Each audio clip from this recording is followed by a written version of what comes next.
Have you ever prayed, believed God, and still watched the situation get worse? Have you wondered, Lord, where were you? If that's you, this message is for you.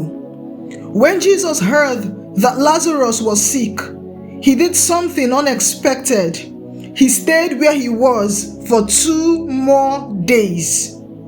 To Martha and Mary, it looked like Jesus was late, but heaven was not delayed.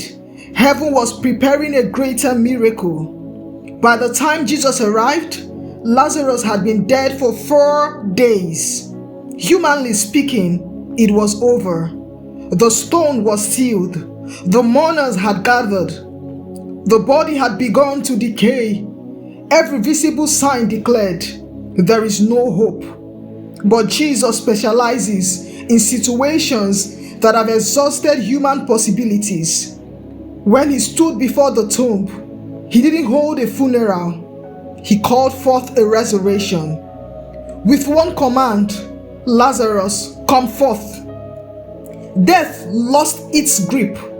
The grave surrendered its captive, and what everyone had written off walked out alive. Hear this. When God delays, He's not denying you. Sometimes He allows the situation to reach the point where no man can take the glory, so that when He acts, everyone will know it was His hand.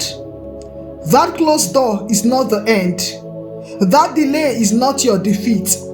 That unanswered prayer is not proof that God has abandoned you. If Jesus has spoken over your life, your story is not over. The same voice that called Lazarus out of the grave is still speaking today. He can breathe life into dead dreams, broken families, failing businesses, forgotten destinies, and weary hearts. So don't give up at the entrance of your miracle. The God who raises the dead has not forgotten your name. Stay in faith. Your resurrection moment is He. If this message spoke to your heart, don't keep it to yourself. Share it with someone who needs this reminder today. Leave an amen in the comments as a declaration of faith. And don't forget to like, subscribe, and turn on the notification bell so you never miss another life-changing message from us. Until next time, stay thirsty for God and keep drawing from the living water. God bless you.